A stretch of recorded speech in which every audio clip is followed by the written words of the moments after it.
Now, as we've been discussing, despite some worrying economic results, President Trump has been taking a victory lap to mark the first 100 days of his second term, going so far as to say his success surpasses any in U.S. history.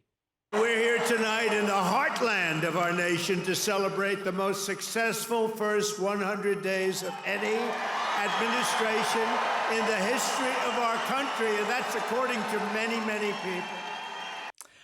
Well, perhaps not according to our next guest, the presidential historian Timothy Naftali, who puts the Trump presidency in full context for Walter Isaacson. Thank you, Chris John and Tim Naftali. Welcome back to the show. Thank you. Pleasure to be with you, Walter. So we're at the 100-day mark of the second Trump administration. What's your take on it so far? I think we should assess the Trump 100 days in light of the gold standard for 100 days. You know, that whole term comes from the first term of Franklin Roosevelt. And Franklin Roosevelt's main theme was to banish fear from the American space. He wanted to restore the American people's confidence in American institutions, banks, the federal government. He wanted Americans to feel that they had some predictive capacity over the future. And by those standards, I think Donald Trump has done the opposite. I think Donald Trump has tried to introduce fear into the American space, fear among American universities, fear among American law firms, fear among international students and recent immigrants, fear among members of the Republican Party on the Hill. So in that sense, the 100 days that we have witnessed, which have been as active and revolutionary as FDR's 100 days, have had the exact opposite objective. And I think that's why it'll be safe to say that liberal and conservative historians in the future will look upon these 100 days as destructive. Well, one of the big differences between the 100 days of Franklin Roosevelt and of Trump is that Franklin Roosevelt did most of his work by passing laws through Congress. I think there were 12 major pieces of legislation. Trump has not followed that route. Why, and what does that mean?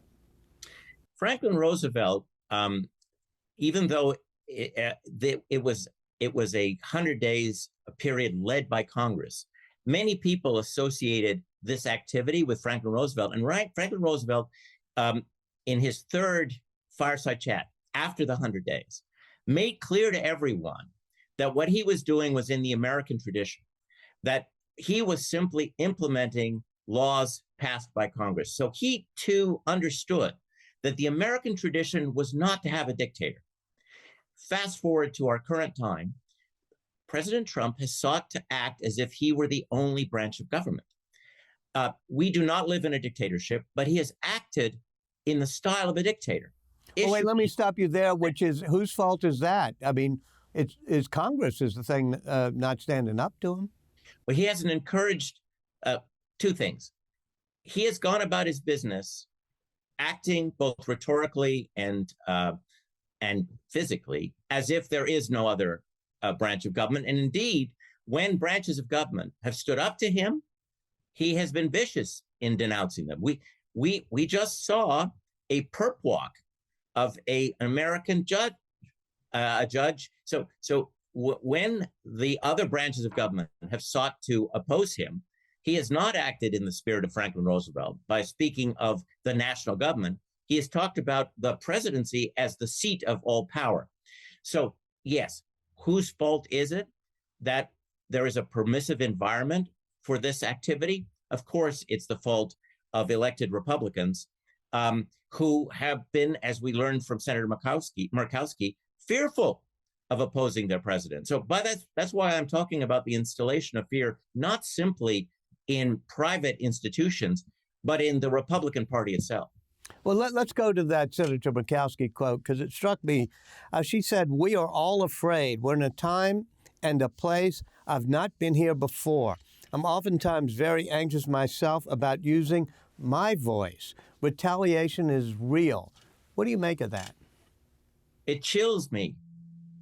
It's a chilling statement by the senator, and it echoes something that Mitt Romney, I think, wrote in his diary. It appears in his authorized biography, where he had hired, when he was senator, he had hired security for his family.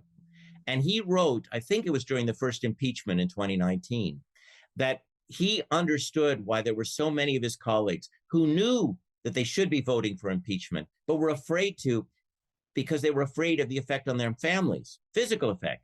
And he said, they can't afford 24/7 security the way I can. So that echoed the fear that existed back in the first Trump administration.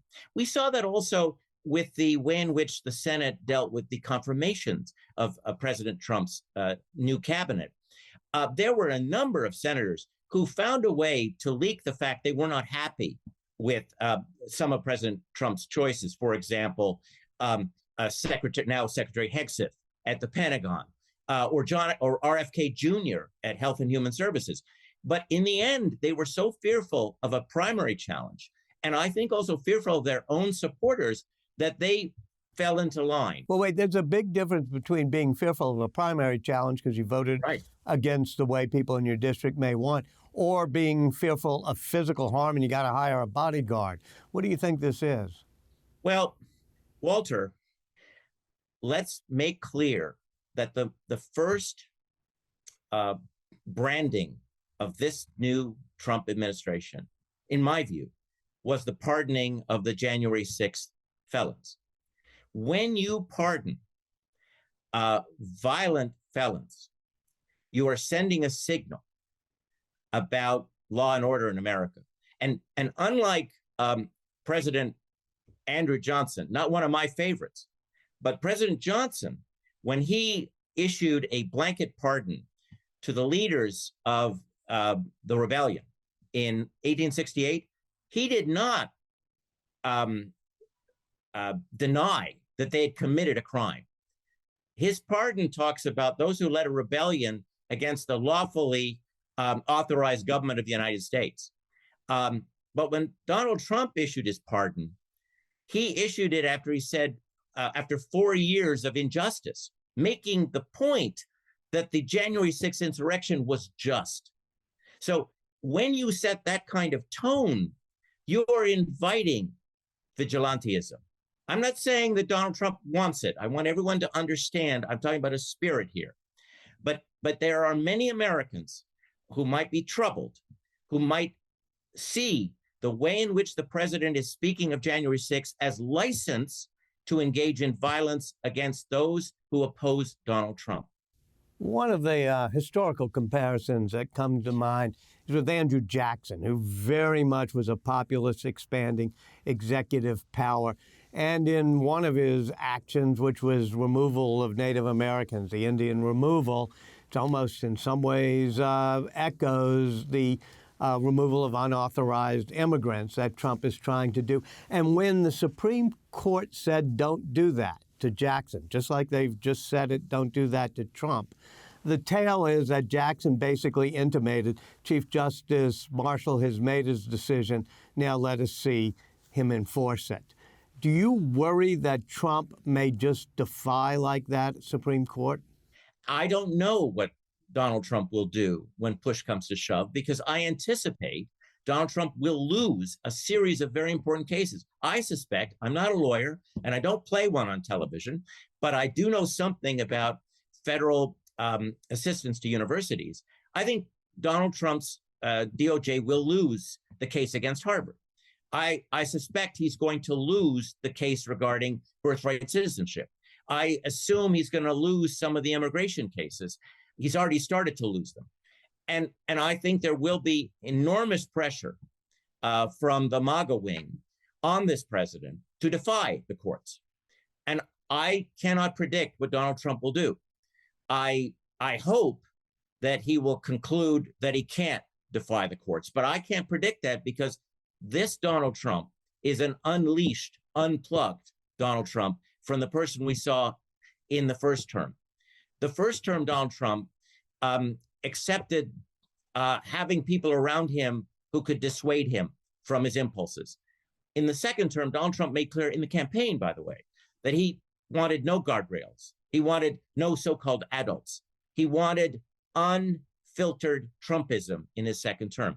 Whether or not unfiltered Trumpism means defying the court and talking like Jackson is something to be seen. What happens if he does defy a court order? Who could step in? We know the FBI is pretty much under his control. Even to some extent, it seems the top officers of the military, the U.S. attorney, maybe in Washington, is a loyalist. Who could step in?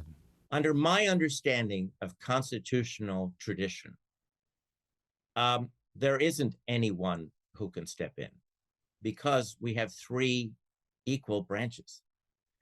The Supreme Court has a marshal service to protect the lives of the members of the Supreme Court. Thank goodness, in this very pitched, dangerous moment, it's very important for us to have a Supreme Court that doesn't have to worry about its physical security.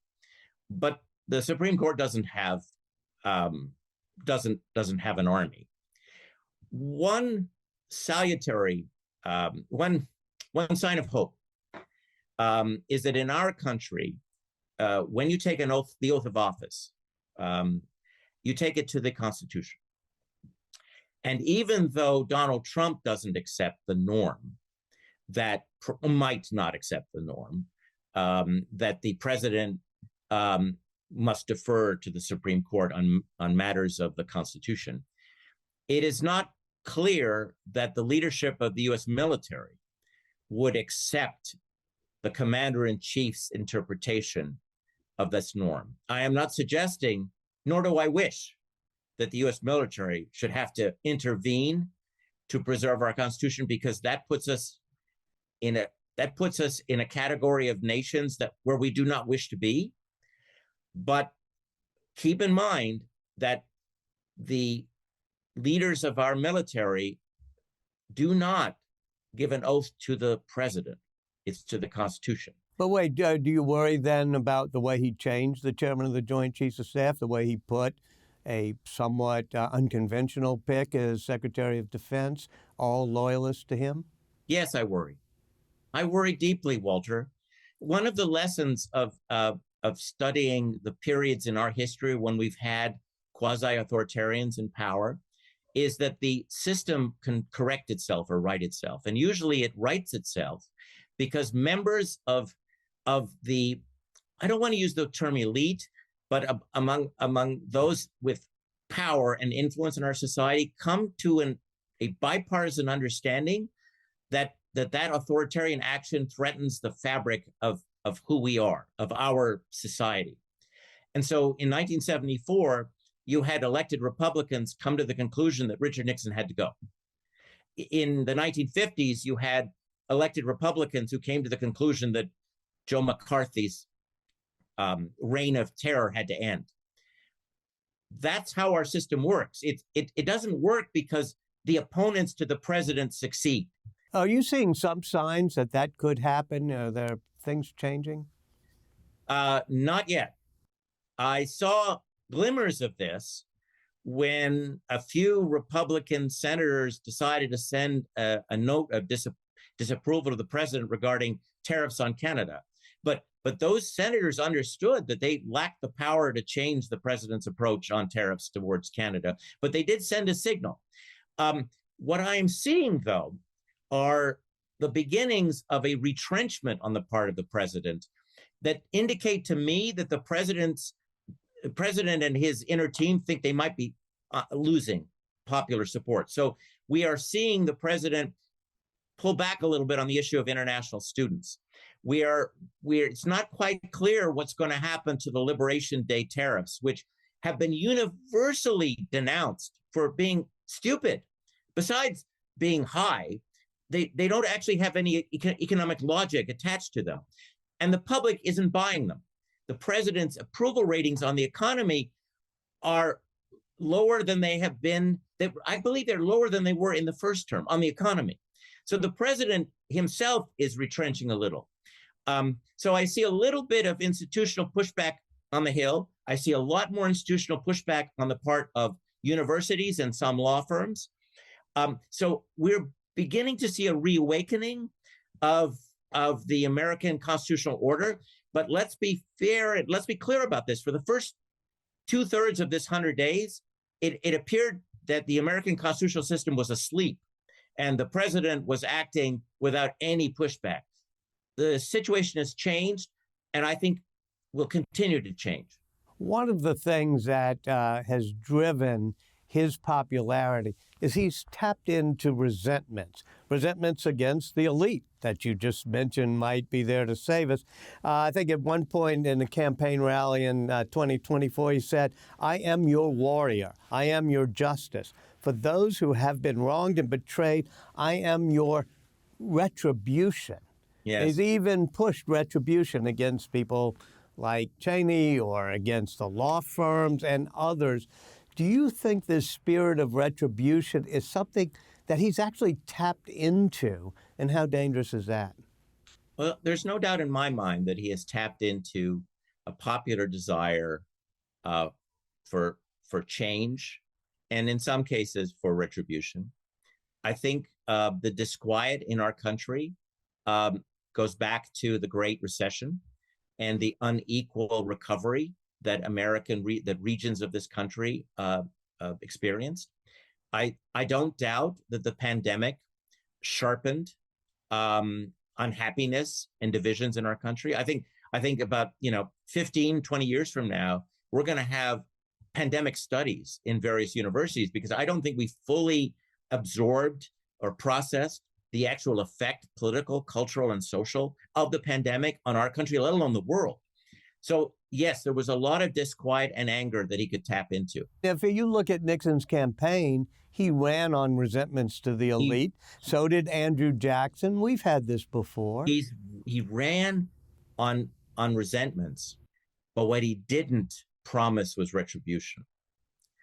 That's the key difference. He wanted retribution, and he tried to use his government to achieve it, but good government Republicans pushed back and wouldn't allow him to do what he wanted to do with the IRS. The enemies list was initially his idea as a tax list, and he was never able to implement it. My point simply is that American leaders have tapped into resentment, whether it was resentment in the South for the Civil Rights Revolution. Yes. What Donald Trump did that's so different is that he made retribution his governing philosophy. And he told everyone he would. And now he's doing it. Now, the question I have for fellow Americans is that who we are? Is that how we want to be governed? And I'm not convinced, Walter, that there is a sustainable, broad governing coalition behind a government of retribution. But maybe I'm an optimist. I don't know. Tim Naftali, thank you so much for joining us again. Thank you for asking me on. Thank you, Walter.